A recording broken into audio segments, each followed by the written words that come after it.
life is so short, and wouldn't it be way more boring if I didn't at least try to do this? And like, yeah, I could fail, and now that failure will be very public. You tell people you're starting a candy store, and they're like, well, congratulations. But during this past year, I tried to flip the script on myself and force myself to slow down. Note to self, before you do these recordings, don't have an almond ice cream, because the almond bits get stuck in your throat and you have to re-record them every single time. So, third time lucky. You're listening to Pause and Effect with me, Jez Rose.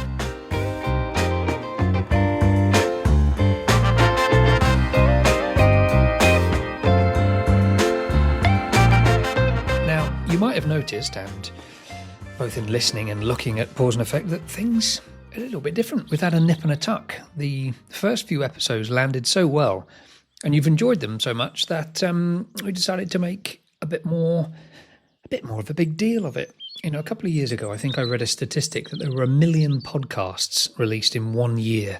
So the idea of launching a podcast seems really a bit inane, because there's just enough. However, I have been listening to tons of podcasts recently, and I'm churning through them. People can't make them quick enough for me to listen to them. So I thought, actually, you know what? There's definitely space for a podcast for the right people. Hopefully you're the right people. Otherwise, probably find a different one, I guess. Anyway, so here we are in the new look, new style, new feel, new ear. How do you explain something that listeners, I don't know, new sounding, that's it. Pause and Effect. Now, on this episode, I'm speaking to Kate Bolger, and if you're not on Instagram or online, you probably have no idea who she is, but you should definitely hang around to find out who she is.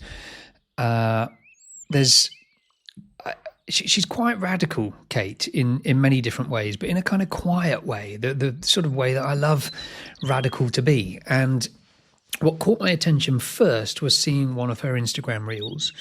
And then when I learned about her story, I thought, oh my gosh, we have so much in common in terms of where this story's going. Now, Kate runs something called the Village Confectionery. But if you go onto Instagram, it doesn't say that it's up and running. It just simply says it's a sweet provisions store coming soon or opening soon. And that's exactly what is happening, actually. I found Kate's Instagram reel a little while ago now, several weeks ago, when there were just a few thousand people following her, and thought, gosh, she's got something really interesting here. It looks great. Like, really, I don't know. It looks like cinematography. It's really great. And the storytelling was fantastic. But obviously she's building something new from scratch, which is exactly what I've been doing with the ceramic studio. So there was a kinship. And there's, if you go on the website, on the Village Confectionery website, in her bio, it says this brilliant line. It says, so Kate was a film producer. We'll get to that in the interview. But in the explanation of why on earth she left film and she's becoming, the owner of a sweet store, it says, until one day I realised I'd spent so long executing other people's dreams, I'd forgotten I was allowed to have one of my own. And I really resonated with that. There's something kind of quietly radical about choosing to go slowly in a world that ultimately rewards a lot of speed. And for Kate, that choice didn't arrive all in one go. It was a gradual revelation through instinct and exhaustion and a pull towards something much more meaningful for her.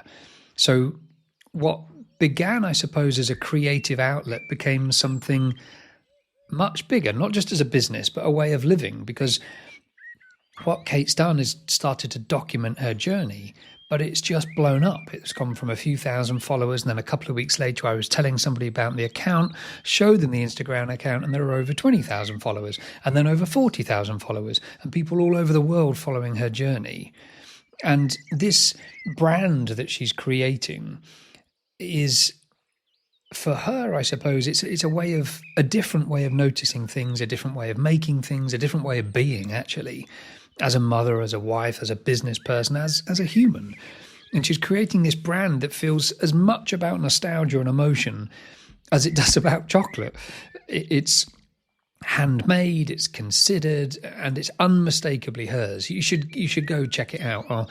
We'll give the links at the end as well, but it's worth a look whilst you're listening to this or after you've listened to this, to put it all into context. But behind the gorgeous aesthetic, which is really Wes Anderson-esque, it's a little bit Grand Budapest Hotel, it's a little bit chocolat, it's very filmic, but behind all of that is a story that actually most people will recognize. You will recognize, certainly one that I recognized. It's a story of stepping away from what no longer fits, of that human instinct to build something from the ground up and to learn and trust, actually, that slower doesn't have to mean smaller or in any lesser. So in this conversation, Kate and I chat about what it really takes to create something with intention in a world that's moving super fast. You know, it's so easy just to scroll past stuff now, particularly online. So how do you capture such a rapidly growing group of followers? And that says something about what she's doing. Why is it that so many people are wanting to follow and follow the story? We talk a little bit about tension between growth and staying true to your values, about the pressure to keep up and the courage it takes not to actually, you know, stay true to your own authenticity, I suppose. And we also talk a little bit about simplicity, about choosing simplicity deliberately, and how that, I think, has become one of her greatest strengths. She shares some of the realities behind the scenes, the sort of behind-the-scenesy sort of stuff, a bit about the uncertainty, the massive learning curve she's gone on, the moments of doubt, which she also shares on Instagram as well, and some of the quiet wins that don't always make it onto social media. We have a little chat about the sort of true behind the scenes from Kate's perspective as well. I have to say, she was a phenomenal interviewee. She just talks in a really good way. She just gives and gives and gives. So this for me was not only an easy interview, actually, but it was one that I was really excited from the beginning to bring to you. Because what Kate's building isn't just a business. It doesn't matter that it's in Sleepy Hollow, this town about 40 minutes from New York City, that if you're in England you might never go to. It doesn't matter that.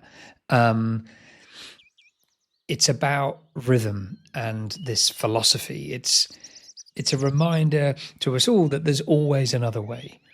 So this is an episode about craft, about patience, I suppose, about resisting the noise, and about what happens when you decide to build something that actually feels like you. So this is episode 6, I think. This is Kate Bolger from The Village Confectionery. Let's get into it.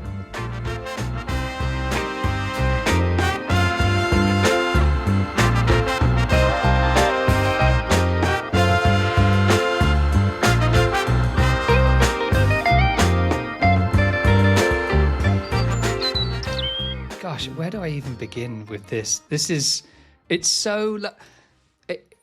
Man. Let's start at the beginning.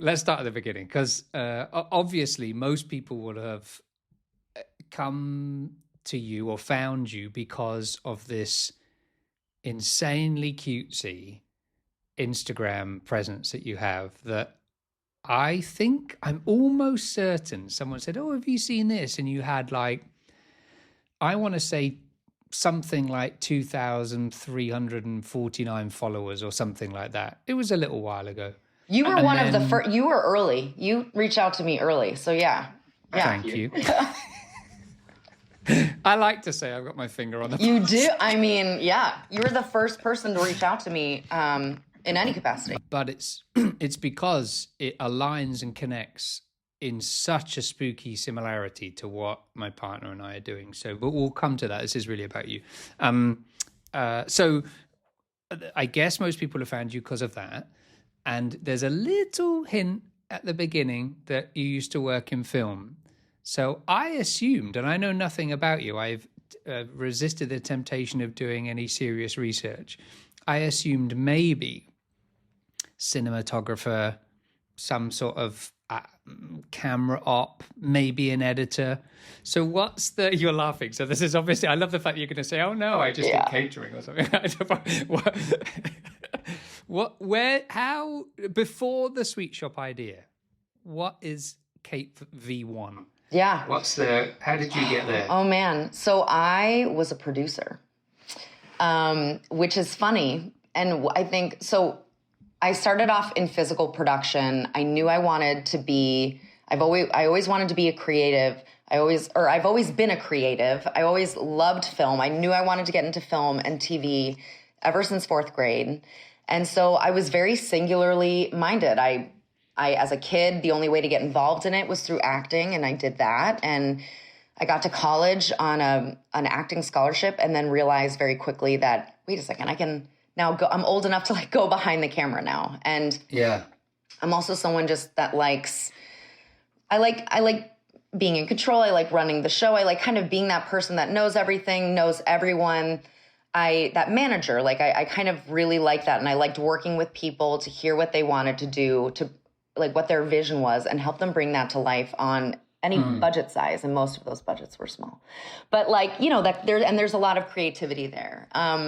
But what's interesting and what I've sort of really realized since stepping away from that career is that I think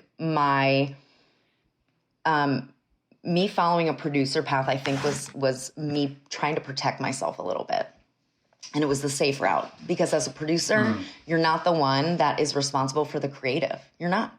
So if the shoot could go perfectly well, and then the final product could, you know, I don't know, just not get great reviews or whatever like that. But it felt safe for me because I wasn't on the judgment block in the same way as when you know, put your own artistic vision out there. And so I did a lot of soul searching in the year, which I know we'll talk about because I'm so excited to hear about this book that you're writing. But I, kind of a big part of my soul searching and deciding to do this, like the thing that just excited me most about a sweet shop was not necessarily the product itself.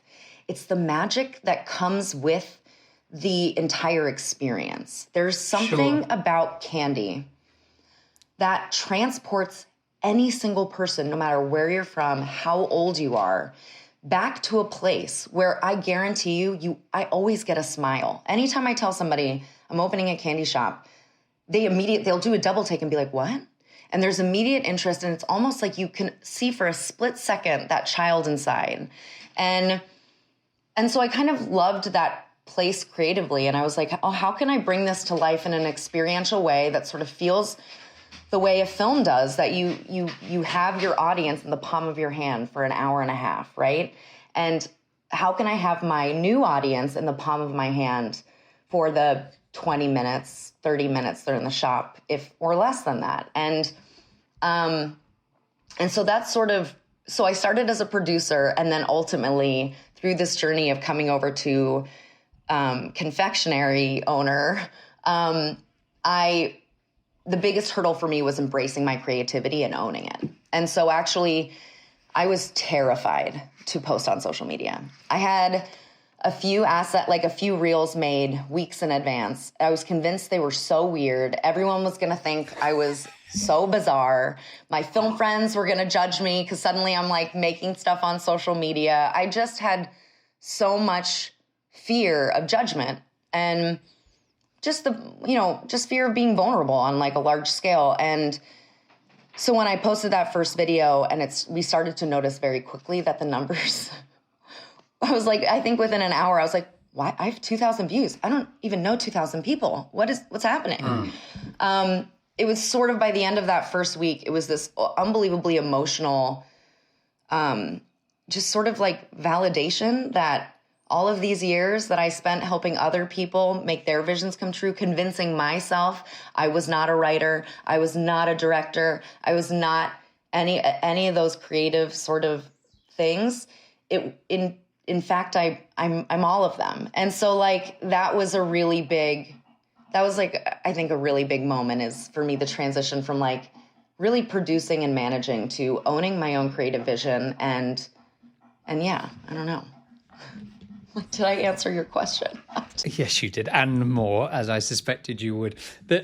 What's lovely is you hinted about this identity, and there is such a strong sense of identity in what you've created. Both, and of course, I haven't seen the shop in real life. Really pre-launch, what we're basing this all on is what you're showing, teasing us, may I say, teasing us with on Instagram and on online. How long did it take you to find that sense of identity? And was that intentional from the start, this idea that, okay, I'm going to create this, it's kind of got a Wes Anderson-y kind of feel to it, right? Talk to me about that. How did you get there? I spent a really long time thinking about how I was going to launch social media with this, because from the get-go, because I'm such a visual person, because I'm a storyteller by nature, immediately I knew that I wanted to tell the story about this whole journey. But how was I going to do that in a way that felt authentic to me? Because and that is really where I struggled. And that's where I did a lot of troubleshooting, because I'm not I'm not on social media very much as a normal human. Like I post maybe once a year, you know what I mean? Like I really don't, I'm like everyone else. I like scroll and kind of lurk, but I'm not a big engager with social media in my personal life. And so finding what that meant and how I was going to be able to show up on this medium in a way that didn't make me cringe at myself, but also felt like it was not only authentic to me, because I knew that's the only way I was going to keep doing it, but also authentic and properly, communicating my vision for the store and my vision for the whole world, because it's more than just, I see this as more than just a shop. So I tried everything. I tried montages. I probably thought about it. Like I joke that when I first got let go from my job, I knew that I was going to do this. I had seen this candy shop location the day that I got let go, and which was like the universe doing its weird stuff. But, and it was sort of that kick that I needed to actually make it happen, to have the guts to do it, because you talked about identity and kind of how it's so alive in the store, which is it's such a compliment, because I think for me, leaving my film career or deciding to step away, that was who I was. Like that was fundamentally everything that I was. I was that person that I always talked about work. I had such a narrow view of myself in this lane that the idea that I would step out of it was such it really disoriented me. And so I spent the first couple months, I was literally laid off 1 year. Well, I left my job on April 11th. Last year was my last day. Wow. Yeah. And happy anniversary. Thank you. Thanks. It's been a best thing to happen. But I spent the first 2 months, essentially, I call it emotional support gardening. I don't garden. I'm terrible at keeping plants alive, but I moved to this beautiful piece of land that has over 2 acres, and we have these large gardens that I just neglected because I always was working. And so then suddenly I needed to do something with my hands. I needed to keep busy. And so I started listening to podcasts and books. That's why I was so excited when you reached out to me, because my deep dive was really into, I canceled all my subscriptions to Netflix, Hulu. I didn't want to watch any of that, but I wanted to listen to master classes. I wanted to read, I guess, things that you would qualify as self-help books, but really more just trying to push the boundaries of my understanding of what identity is, what adulthood is, what career means, how to build a life. I had realized that, if I would love to build a life and a career that feels truly supportive to who I am and what my values are as a person. So my therapist, who I love, and she stuck with me forever, told me one day she had this question of sit down, why don't you sit down and write out your values? And I kind of joked. I was like, that seriously? That's so easy. And I actually, when I sat down to do it, it was shockingly hard. And so I spent a lot of time thinking about that as I was emotional support gardening, and I was listening to things to kind of fill me up and inspire me. And during that time, as I was sort of finding myself, I sort of started thinking very much about the idea of putting me front and center in the narrative of the shop, which felt very foreign to me and very scary. But I knew in my heart that that's what was going to emotionally connect people to this in a way that wouldn't happen if I just launched another shop. So yeah, I have so many different trial and errors. I'm not somebody that can talk straight to camera very well. So I knew I had to like solve for X there. And so ultimately I came up with this like funny little vignette, and it's very much mirrors the work that I did in college as a film student. And that's sort of how it was all born. And I started sending it to a few friends of mine being like, I'm so mortified I'm sending you this, but like, I need somebody to tell me like, is this going to be embarrassing if I post this? And everyone was like, this is amazing. You've got like, this is so great. You should do it.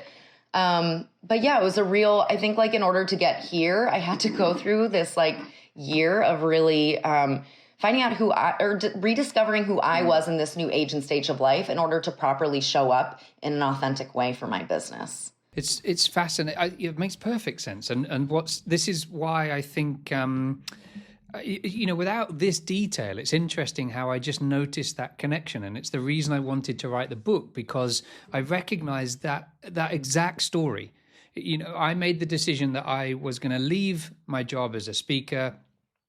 And so I made the jump. It was a bit more complicated than that, but I said, okay, I'm going to move away from that career. But for my whole 22 years, I'd identified as a speaker and a presenter. So without doing that job, well, now what am I? Exactly. Now who am I? Exactly. There's this weird identity crisis, right? And if you move, does that mean you're a failure? Does that mean you failed at what you first started at? And that too was tough for me. And I did exactly the same. I canceled all my subscriptions. It's almost like this deep cleanse. Yes.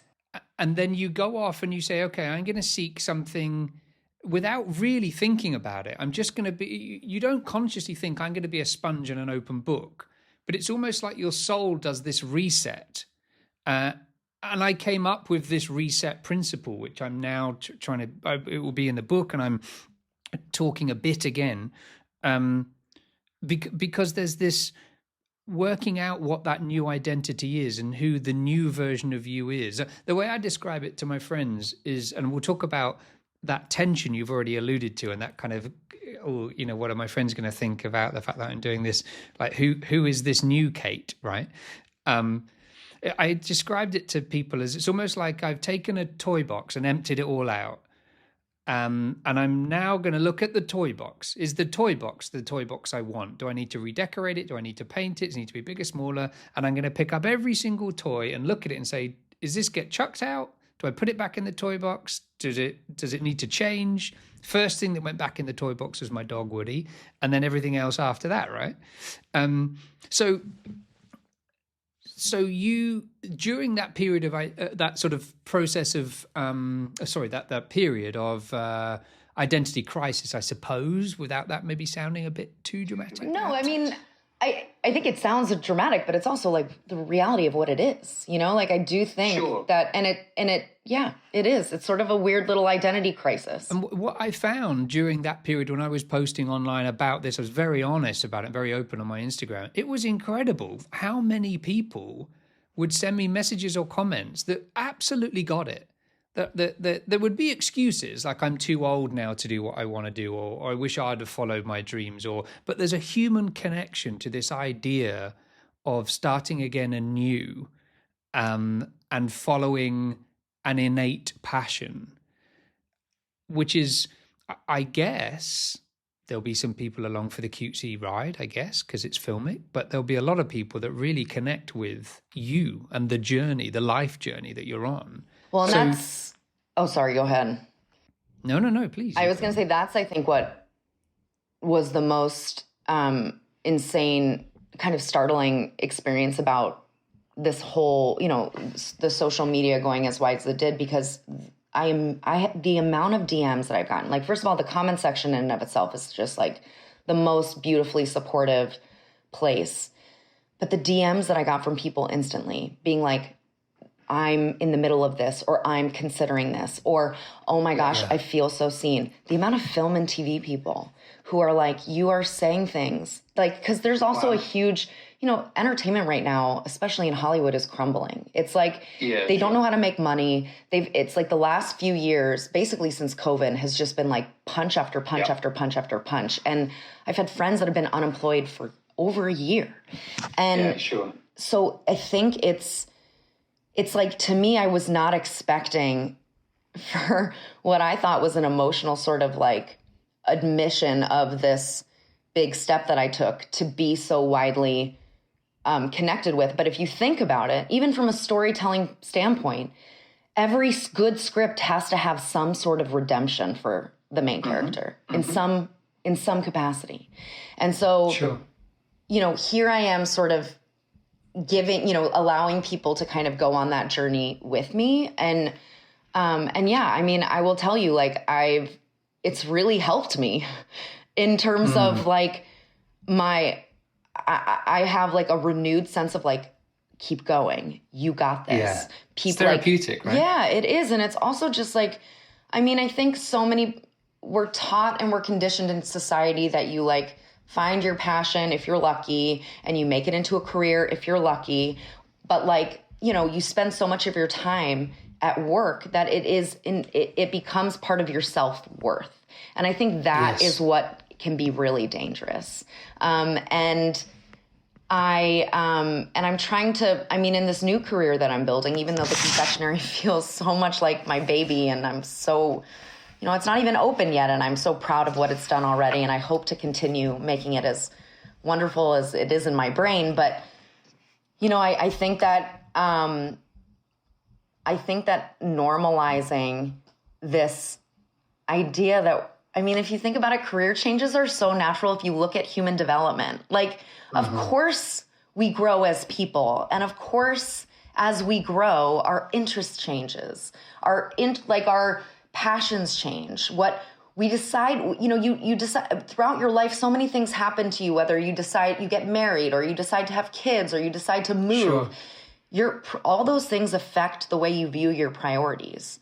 And and a lot of times I just find that people, I think, if you see it more as you outgrow that version of yourself and you're shedding that skin, like I kind of joked around. I'm such a obviously movie person, but I joked around through that year, this past year. It's, it was an emotional up and down. It was very exciting. I was figuring out how to start a business, but it was also terrifying because you tell people you're starting a candy store and they're like, ooh, well, congratulations, but is that really profitable? And you're like, well, I'm not quite sure, but we're going to figure it out. Yes. And like, but I'll let you know. I'll let you know. But it's like this exercise in, it's an exercise in believing in yourself. It's an exercise in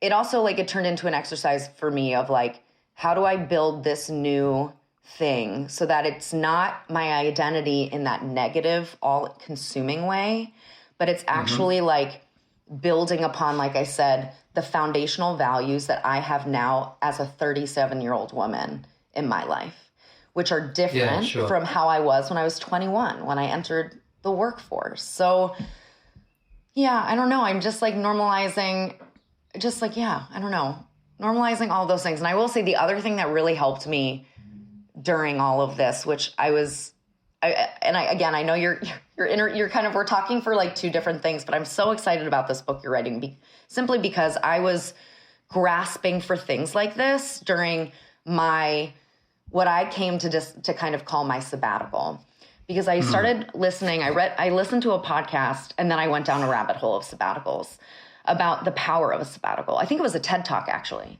It was the power of a sabbatical, and how if you look through history of business innovations, scientific innovations, innovation in general, innovations more likely than not come after a period of a sabbatical, of like the Post-it note, I think was like, it was designed after that person came back from a sabbatical.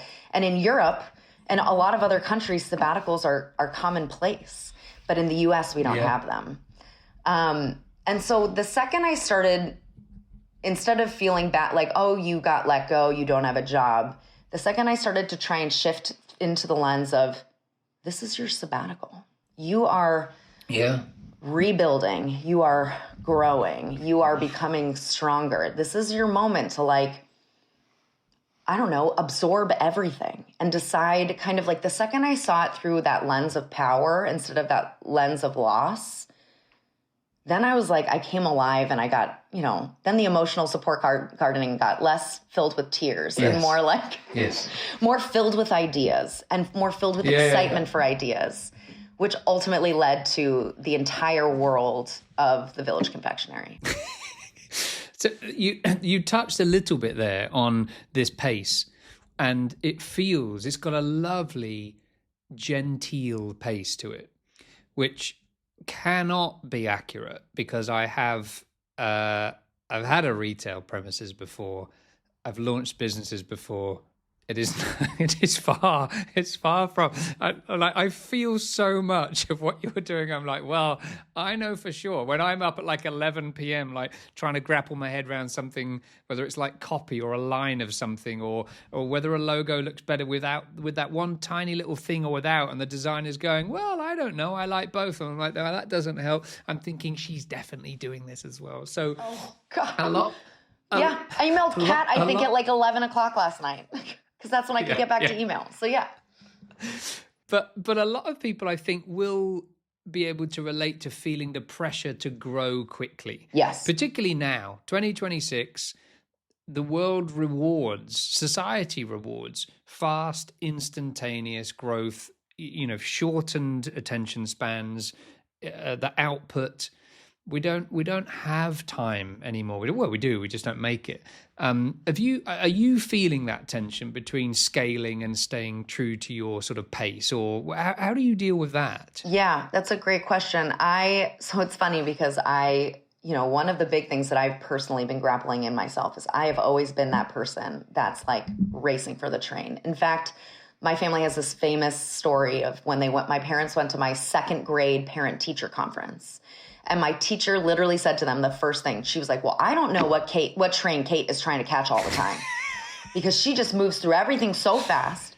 And so she'll make mistakes along the way that I wouldn't make if I slowed down. And that has been my entire life. Like I have I've known what I've wanted and then I've gone after it with like this precision and this drive that is just a little bit borderline crazy. And so what I actually, to your point, counterintuitively, during this past year, I tried to flip the script on myself and force myself to slow down and force myself to take more time with things, to force myself to, like, with something as easy as, I know this sounds crazy, but like the way that my brain works, the way that I've always done, it's like in production, you arrive at the production office at like 4 a.m. sometimes if you're opening up the production office, sometimes earlier than that. And you sit down and you have your to-do list and like in film production, everything needs to happen like this. Everything is 45 minutes late. And so in the quiet of the production office, because at 4:30 in the morning, everyone's on set, things are quieter, I would just like bust through my to-do list. And it would feel so good and I'd feel so productive and whatever. And then I'd get to like 10 a.m. and I'd be like burnt out. And I've kept that workflow pattern through my entire career where I kind of like wake up feeling almost anxious that I should have started working an hour previous, like an hour earlier. And so I tried to flip that script on myself. And I try to, now it's harder since I'm so close, I'm getting closer to opening, but I try to at least start my Monday with meditation and some sort of self-reflection and it sometimes just like it hurts. It like physically hurts for me to stop myself from feeling like I'm moving at a mile a minute to sit down and think of whatever. But that whole idea of thinking has really affected the way that I'm going through this business. Like for me, the heart and soul of this business, I never want a franchise. I don't want a franchise, which I know sounds crazy. But I really feel very, very strongly that the heart of the Village Confectionery needs to remain in one place, the heart and the soul. I have so many ideas of how to expand this world, and I'm already working on them. But this idea that there is this home base, this heart center of everything is really important to me. And that I also want to make sure that, what's also really important to me, and there have already been a couple times of some opportunities that have come up already where I've had to ask myself these questions and come back to them and be like, what is the soul of your business? The soul of my business is accessibility and community. I don't want to get into a place where things become so expensive that a kid can't walk in with their allowance and find something meaningful. I don't want to end up in every airport across America. Because that then takes away from the heart and soul of what this soulless. Yeah. And so I think I'm trying, I'm moving into my own minute. I work around the clock. I work around the clock in the same way I did with film and television, maybe even more than that. But it's so different because it's so fun, because it's so mine. And so I'm balancing that pace of there's so much to do and I have a lot to do.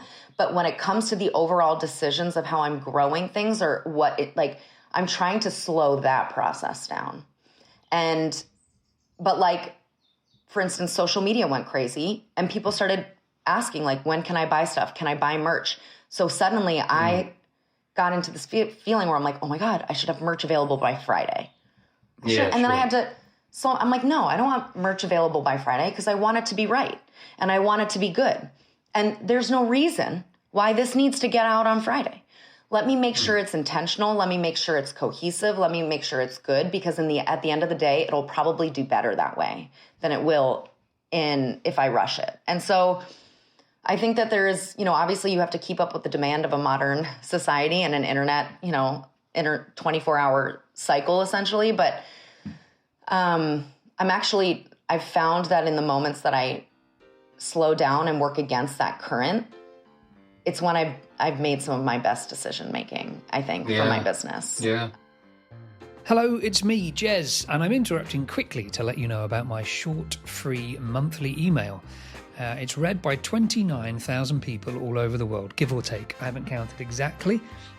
Some weeks it's 28,957. Some months it's 30,001. There was a moment I'm less proud of when it became 24,311 or something like that, but it's roughly 29,000. Why don't we round that up to 30? It doesn't matter. Anyway, it's got 3 notes from me. They're sort of reflections, I suppose, on different things. It's got a thought for the month, 1 question for the month to inspire you and for you to take away and reflect on, 1 quote, some content for the curious, and also 5 key things that I've been seeing, feeling, tasting, smelling, and what's the other one? They're about my senses. Hearing, head, shoulders, knees and toes. 5 things related to my senses. I forget what all of the senses are. This is the problem when you have to read a thing. I should have just done this myself. They're telling me to carry on. So head over to thatjezrose.com to sign up. And hey, if you don't like it, you can unsubscribe. After all, it's free. Now, back to pause and effect. You mentioned a little bit there about about it being soulful and honest and having a heart, and everything we've seen so far feels very rooted in nostalgia and emotion. Where has that come from for you? Is that something you've always felt that are you quite a nostalgic? I'm a terrible nostalgic. It's almost like a condition. Or was that a creative choice for it to stand out a bit, or where does the nostalgia thing come from? The nostalgia thing is what gave me the idea for the candy shop, and so to me that's always been the heart of it. The whole idea in a nutshell came to me when I've always loved a good candy shop. I had one particular childhood candy shop that was just like the child shop of my dreams, and it was in Cape Cod. We would go every year. It was like something we looked forward to. They still had literally penny candy for a penny. And the feeling that I had in that shop was always so immense. And so that's one thing. So then one Friday when I was really had a rough work week and I was really down in the dumps, I had this idea. I'm like, you know what? I want to just take my daughter, go find a candy shop and be like, go crazy. Get anything you want. Because what's more magic than that for a kid, right? Go crazy. Because she's not going to go crazy. But for her, it'll be, whoa. And then let's come home. Let's get let's get pizza. Let's have like a movie night picnic on the floor. So when I in the living room. So when I opened my phone to look for this place, I couldn't find it. I couldn't find anything that even came close to what I was looking for anywhere near me. And so then it started nagging. And kind of that turned into, from a filmmaking standpoint, just to connect all sides of my brain, the one thing that I was always so fascinated from a storytelling standpoint in cinema is I just found there's something quite magical about the liminal stage in a child's life for both boys and girls, where they're not quite kids, but they're not quite adults yet. But society, depending on how they look, might treat them in one way or another. And so I just remember that time of my life was very I just remember it was a huge soul searching moment where you're kind of starting to become aware of yourself and your identity in the greater world. And so movies like, oh my gosh, most recently that just did why am I blanking on the name? Because she's my favorite filmmaker, Charlotte Wells. And it was The Big with Paul. Oh my God, I'm blanking. This has been out of the movie industry too long. Oh my God, Charlotte Wells. Hold on. We're doing this because this movie is just so, After Sun. After Sun, sure. Played with that liminal stage really interestingly through the lens of a relationship between a father and a daughter. But again, that idea of childhood versus adulthood, and when does that light switch flick, switch where you're no longer one and you are the other? And that binary to me seems so weird, and I don't know, that's sort of, I think that is I've always loved that weird in between and that weird place. And I've always kind of meditated on those questions in an artistic way. And so I think that's sort of where that's sort of the energy behind all of this. And even when it comes to filmmaking or my social media, I wanted to infuse some of that childhood precociousness energy into it, which is the little bit of the touch of whimsy, people, yes. Things that really have inspired me, work that's really inspired me for this is Michel Gondry and Amelie and Jacques Tati. I see that. Yeah, Jacques Tati, where everything feels like it's rooted in reality, but there's a little wink, secret magic, that kind of that knowing of something else is afoot. But it's not a chocolat kind of feel to yes, it. 100%. Yes, chocolat too. Yeah. I always say I love this idea of becoming a Kathleen Kelly meets Juliette Binoche from Chocolat meets a little bit of that Lorelai Gilmore energy from Gilmore Girls, that's sort of how, but I think that the candy shop fits right into all of that. It's reality.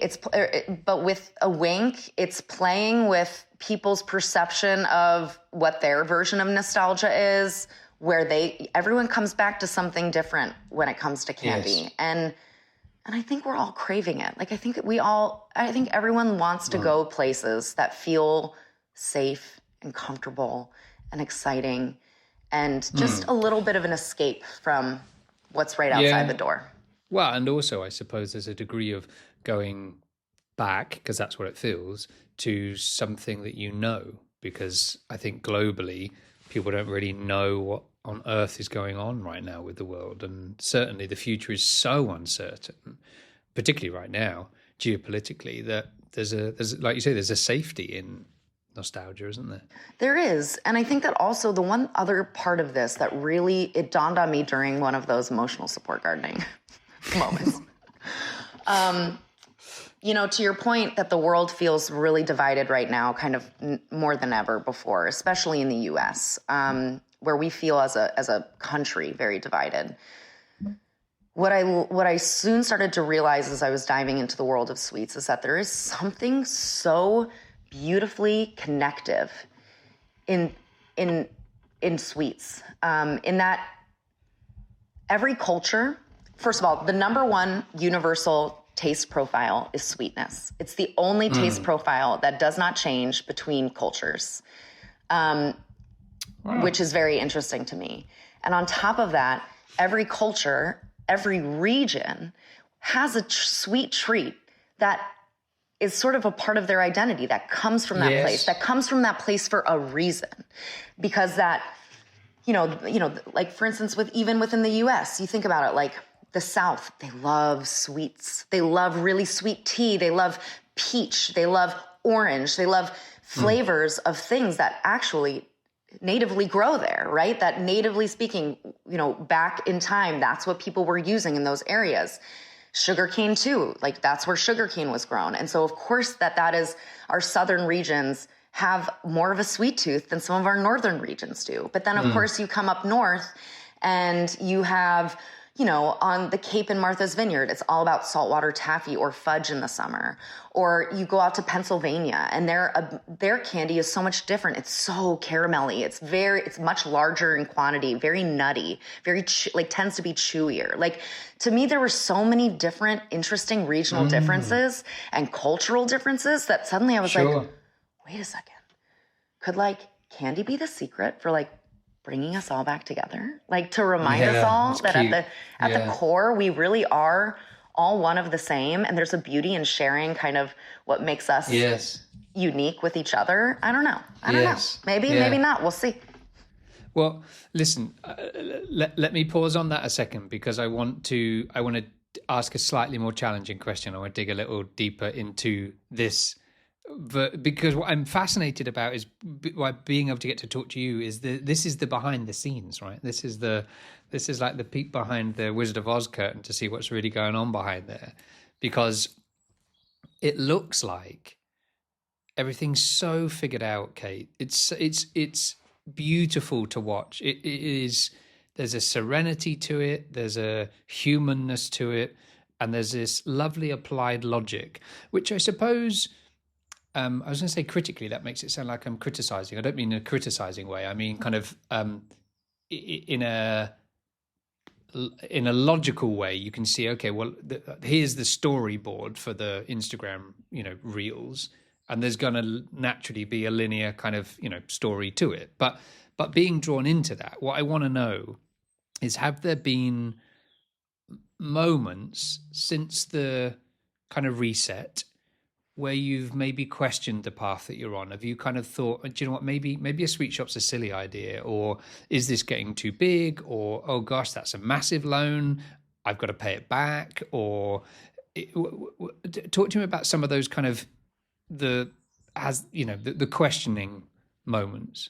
Well, first of all, I'm terrified every single day. Yeah. Oh yeah. I'm terrified every single day. Every day, literally. I don't know why I laughed. That's so insincere. No, but that's the truth. That's the thing. It's people have and I started by telling you that I've gotten these DMs from people around the world saying I see myself in this story, or how did you get the guts? I could never do this. And my first response to them is, oh, I'm terrified all the time. I'm scared constantly, right? But I think the one thing that I have really worked hard to try and ground myself in is this idea, and actually it comes back to storytelling. It's life is a journey and life is a story. And there are going to be highs and there are going to be lows. But if you're able to sort of separate yourself from it, or in the times where I've had those moments where this is the most amount of debt I've ever been in my life besides my mortgage, right? I took out an SBA loan. I have a business line of credit. I have I have some friends and family who have invested that I very much intend to pay back. And so I feel that, and then on top of that, I have 2 young children who I have to support and hopefully send to college, right? So I have that pressure for sure, and it gets to me. But I think what has really helped me in all of this is sort of this realization that life is so short, and wouldn't it be way more boring if I didn't at least try to do this? And I could fail, and now that failure will be very public. But failure is also very human. And it's not failure. I think I've started to learn it. It's like a journey, right? Failure isn't finite. Failure isn't forever. And I guess I'd prefer, every time I have those moments where I just feel like can't do this anymore. Am I doing the right thing? How am I structuring this? Am I protecting myself? I just remind myself, first of all, you don't know what you don't know. That's just impossible. It's impossible to know what you don't know. So I need to do the best that I can with the information in front of me. And then I think I've really worked hard through my life, and I think I've always been a little bit like this, which I think nostalgic people are, where I have always thankfully had the ability to sometimes, after I get through maybe the emotional down moment, to sort of separate myself from it a little bit and look a little bit at it like a narrator, you know? Sure. Like how it looks or how it gets placed within the larger story of my life. So even when something is down, like getting let go from my job, which had never happened to me ever before, which was also another big emotional thing, was that realization that, I don't know, like when I took a step back, I was like, Kate, you're going to look back at this one day, I'm sure. And you're going to be so thankful for the lessons that you've kind of learned from it, or how it taught you to be more resilient, or how it taught you that your job doesn't define you. So to answer your question, it's so nice that it looks like I have everything put together, but the reality is I'm just doing the best I can. And I think the one thing that I'm very grateful for is I've always had this mentality of I've gotten better at it, and I'm going to continue hopefully to get better at, but like cutting myself some slack, you know? Yeah, sure.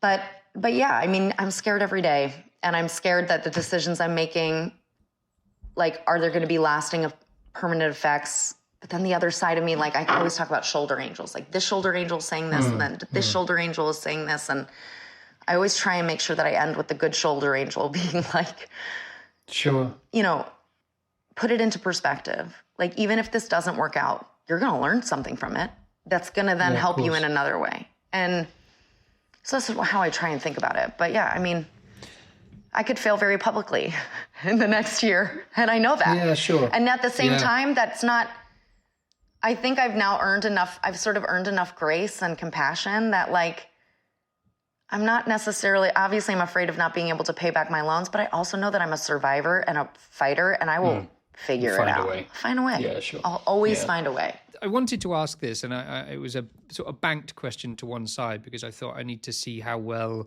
I get on with you first, and whether I feel that I could ask this. And I feel I can, because I feel that you would tell me if you don't want to answer it. But what have you? It strikes me that there is a lot of, and I can recognize all of this in myself, in my own journey, and in other people I've spoken to for the book project, that there is a sense of risk. There's a sense of caution of failure. There is a massive amount of change that has to be navigated.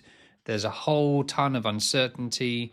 There's a lot of serious stuff that goes on when you make a decision that feels intrinsically, innately right, that your soul screams, yes, you found it. I've been waiting for years for you to find this and unlock this special thing. But then life gets in the way and is all a bit, well, there's this legal document you need to look through and sign. And what have you had to let go of in order to build this version of your life now, where you're pursuing ultimately a dream that you've unlocked, right? What have I had to let go of? Well, one of the big things for me is I'm a people pleaser by nature. I'm uncomfortable with conflict, like most people pleasers. And I am a typical firstborn daughter in that I don't like to publicly fail. I don't think most people do, but I think the things that I've had to really work on with within myself and with the help of my therapist, because I very much believe in constant therapy. I'm not somebody I think I'm a normal person with like a general anxiety, whatever, but like I find talk therapy to be so important for me to dig through and get through some of these emotional layers within me that are holding me back, or like, why is it there? Where is it coming from? And I think for me, the biggest thing I've had to grapple with is letting go of that fear of people pleasing and judgment. And just knowing that, like, and I mean, at the beginning, I would tell myself all the time, I'm like, people are going to judge you. I'm going to go to this party tonight. People are going to ask me what I do. And I'm a very open and honest person. And so it feels weird. I'm never somebody who would just be cagey and not say anything. I'm like, oh, well, you're asking me, I'm going to tell you. And, you know, to say, oh, I just left a career of 15 years in film and TV and I'm now opening a candy shop, people would be like, oh, really? You know, like, and I learned very quickly, or I guess I taught myself, like, just own it. Why are you so afraid to own it? Like, and then the second I started owning it, and at first I would just like, I would say to my husband in the car on our way somewhere, I'm like, well, here I go. I just have to like disassociate and like go all in, and I'm just going to own it and we'll see what happens. And I'm not even kidding you. The moment I began to own it, my passion for this project that I was developing just naturally came through. And passion is contagious. Who is going to sit there and judge you for something that you're talking so excitedly about and with so much passion and ideas and engagement? Like, only, like, if somebody wants to actually sit and kind of bring you down in that moment, like, that's on them. And I have never met that. I have met people who've been skeptical. Usually they are older men who, you know, see this as like, oh, well, this doesn't follow A plus B equals C. Are you sure you want to risk this? You're a young mother. It's like, yeah, okay. But like the second I started owning it, which was scary, owning what I wanted to do, owning my vision, owning my journey, the amount of doors that opened for me were unbelievable because everyone, so many people wanted to help. They were like, yeah, sure. Oh, I can connect you to this person who might be able to tell you about this, or I can connect you to this person. And so, but that, I mean, that took a real, I mean, yeah, it sounds so simple, but it took a lot of emotional work to get there. And on top of that, I would, you know, the first few months that I was doing that I was owning this dream, that I was starting to tell people, I would still, you know, get back in the car afterwards or get home and feel like poo, you know, like think about it, be like, oh, well, did that go well? Did that, I don't know. Like it was a practice. It was a practice. And it's something I'm still practicing. Yeah, sure. But owning it, I'm now a firm believer. Like the joke is I, you know, spent all that time listening to all these people who were further ahead of me in this career change journey or further ahead of me in life or had experienced something that I hadn't and had some wisdom to give me. And at the time you hear sort of the same few canons getting repeated across industries, which is like, it all comes down to confidence. Everything usually comes back to confidence, comes back to believing in yourself. And I guess I just was really, when I listened to all these people, like I'm trying to remember some of the lines that you hear that are just felt cliche to me at the time. Like, not it gets better, but stuff like that. Like it's hard, but then once you're there, it's unlike anything you've ever seen. Like all those cliches are so true. Like it is true. Like there is a freedom in owning your vision in an unapologetic way. And yeah, it's gotten me this far now. And yeah, I don't know, but that one was really hard for me. Yeah, that one was hard for me. And let me just say too, like, so far so good, but I haven't made $1 from this business yet. So right now I'm just in the red because I'm still building. So, but I have, so you would again think that I'd be, like I'd be waking up with like money sweats, but there's something in me that just knows I'm a hustler at heart. I love big ideas. Like I will make this work some way, somehow. And if it doesn't work in iteration 1, I'm going to tweak it and we'll go to iteration 2. And that's part of the journey. But yeah, it doesn't mean it's not all scary too, but. It's interesting because you sort of hinted at this notion of a simpler life. And now it's the opposite, right? Entrepreneurship. Yeah, right. Yeah. But I suppose it's simpler in the sense that you have total agency of something that feels honest and true, and its very core is driven by you and your passion. And so you can make it and allow it to be as hectic or as complicated as you like, right? But a question that occurred to me is whether you think simplicity in the context of life, like a simpler life, a more understanding life, a life that feels perhaps more aligned to who we are and what feels right to us. Do you think that's something that we return to, given some of the things you were talking earlier about sort of nostalgia, or something that we have to actively build as something new? You know, do you think there comes this tipping point in most people's lives where, because it seems that unless it's challenged, people just blindly go through their life, and there might be like a bit of grit where they think, oh, I don't know what that is. Something doesn't feel right, it feels a bit off, but I'm going to ignore it and carry on because this is the model, isn't it? This is what life is. And then there are people like you and I and others that I've spoken to where the grit becomes not uncomfortable that it's annoying, but it's almost inquisitive. It's like, what is that? What's not right here? And then you do something about it and everything feels more right, even though it might be at the minute more chaotic. So I wonder if that's something that ultimately is cyclical that you return to, or whether actually it's a choice to actively build a life like that. So interesting you say that, because now I'm remembering part of my process, which goes back to one of your first questions about how I sort of developed and landed on this social media style and tone and stuff. During this time, when I was thinking about, when I was redefining my values, when I was thinking about how I was going to approach, you know, this new business, I was in discovery mode, sort of like, right? And so I remember one day I decided, like, I was cleaning out the attic because I'm a busy bee. Like, I have to stay busy. I cleaned out every crevasse of my house and organized it. And so I was like in the crawl space or whatever. And I found these boxes that I had taken, like my parents had given me from their house, of like these, basically my childhood memory boxes. I've always been somebody that kind of keeps an empty box in my closet. Cute. And I'll just like throw little, you know, keepsakes or letters or birthday cards, stuff that I want to remember. And so I was like, wow, I haven't opened these in a really long time. And I sat there for hours, pouring through old journal entries, looking at old pictures. And I was really struck by a lot of the old pictures that I saw of myself. There was this, how do I explain it? There was like a fire, a light in my eyes that I realized I didn't have anymore.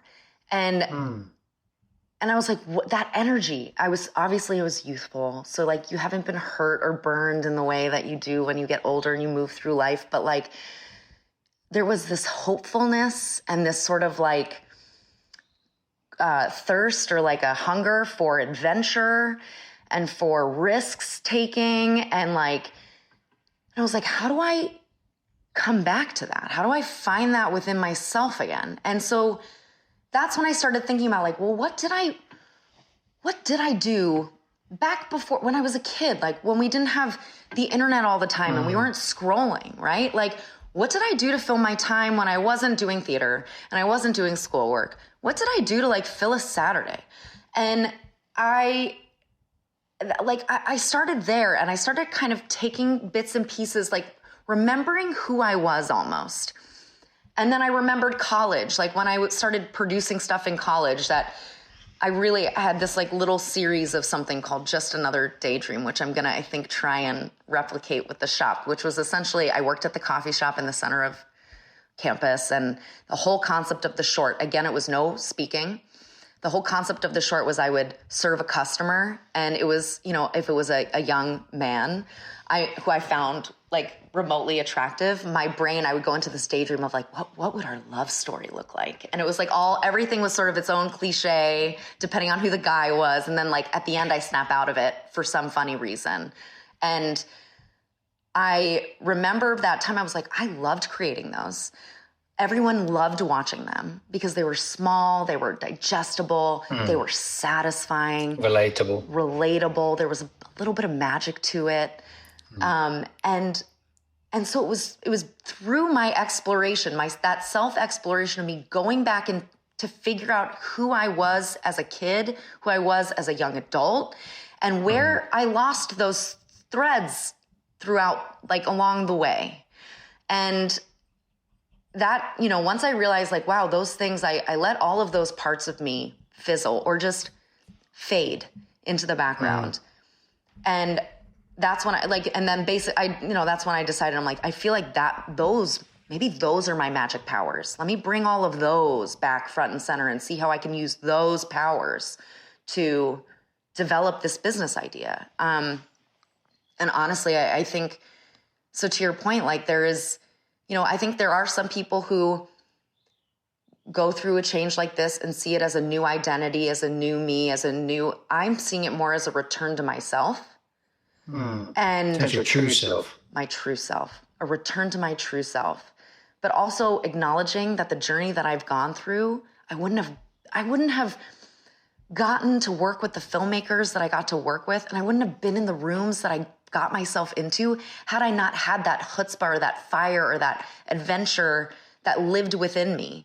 And so now how do I take that? If I could do that in film and in TV, I can do that. I can take that and bottle it and do it in a way that's truly authentic to who I am. So yeah, I don't know. Like for me, it did take going back, and it did take a lot of meditation and remembering just who I was. Who was I before the world got in the way? Almost, And yeah. Gosh, it's no wonder you don't want to franchise or think about the commerciality of this, because this is really an extension of you, isn't it? This project is you through and through at its heart and its soul, and it's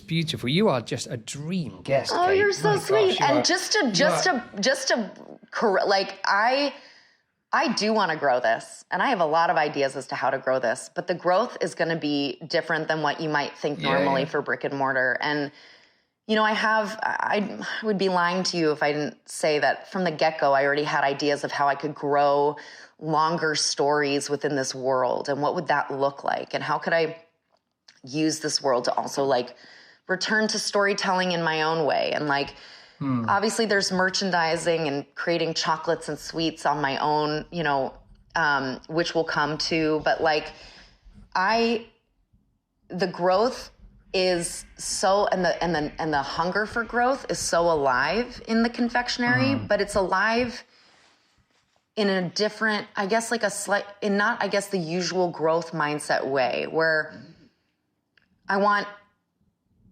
the world to unfold naturally.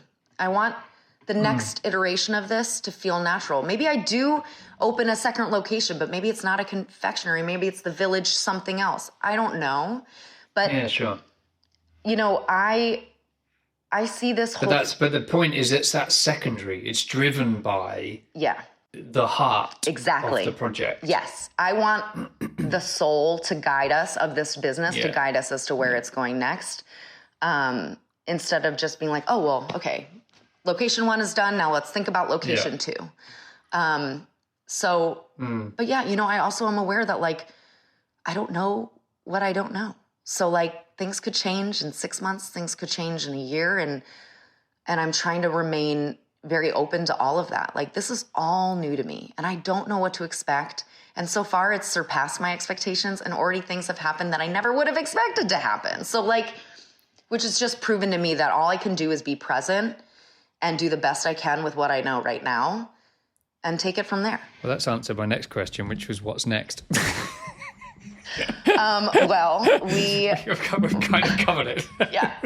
Well, what's next is I open the shop, and the shop needs to be everything that I like. Without the shop being as perfect as I want it to be in my brain, everything else in my dream won't be able to happen. Like this shop needs to feel like I need the living embodiment of all of the energy that you see on the social media page, which I very much believe it's going to be.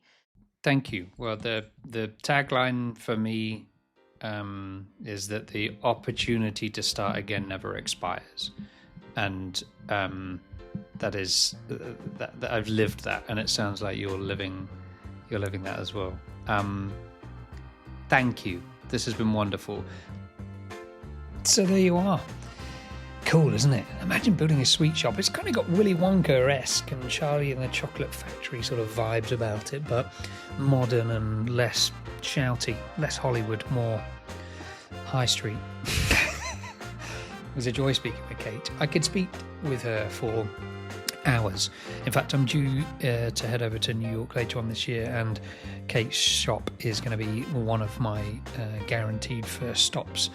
I'll be very much looking forward to meeting Kate in person, and I will probably have to meet quite early on in the day, because I suspect we'll just talk and talk and talk and keep talking.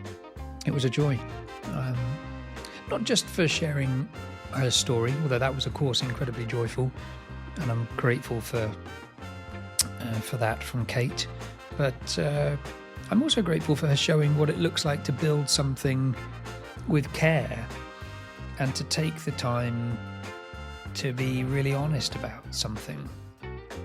There's a real lesson in that, I think. And look, if you're listening and this episode resonated in a particular way, perhaps the question to take with you from this into your own sort of exploration and journey or self-discovery or whatever it is that you're thinking about doing, perhaps the question is, what would change if you allowed yourself to go a little slower? I can really relate to that. The years I was rushing and desperately trying to get as much done as possible. And there's something really interesting about just pacing yourself a little more and focusing on the quality, not rushing to get something out just because you can. And there is one, whole school of thought that good is good enough and just hit record, get it out, put it up. But at the same time, there's also something that just shifts and changes a bit if you spend your time with it for a little bit longer. Joyful. I cannot wait to see where that goes. So there you go. Head on over to the Village Confectionery on Instagram. I think you can buy caps as well online if you want a little hat to support Kate in her journey.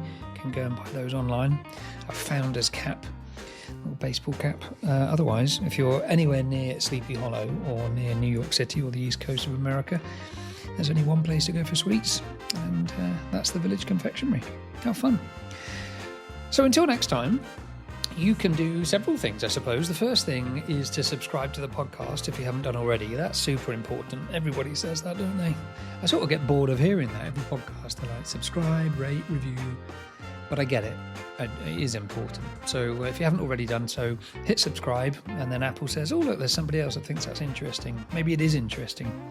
And that's very good because it helps other people find it. If you're enjoying these and you're enjoying the way that Pause and Effect is going, then by all means, click a review. As many stars as you like. I think 5's the maximum you can have, but that's plenty for me.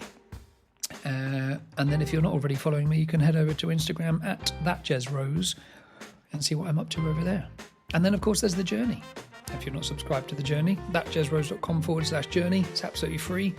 There is a paid version if you want to support what I'm up to.